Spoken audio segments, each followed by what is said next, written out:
চন্দননগরে শোভাযাত্রা ঘুরতে ঘুরতে একদম সকাল হয়ে গেল।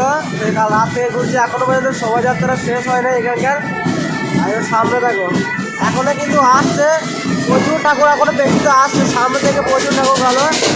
আর এখন এই সকাল 6টা বাজলো, এখনো পর্যন্ত ঠাকুর কিন্তু পড়ে না জলে। এখন কিন্তু লাইটিংয়ের শোভাযাত্রা, মায়ের নিরঞ্জন যাত্রা এখনো কিন্তু যাচ্ছে, দেখতে পাচ্ছি।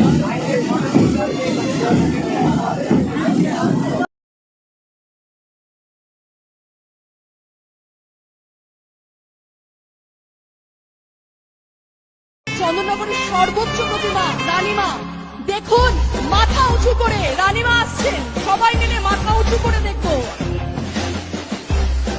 দেখুন মাথা উঁচু করে রানীমাকে, রানীমা এগিয়ে আসছেন রানীর মতো সাজে সজ্জিত হয়ে, রানীমা এগিয়ে আসছেন। আমরা সবাই মিলে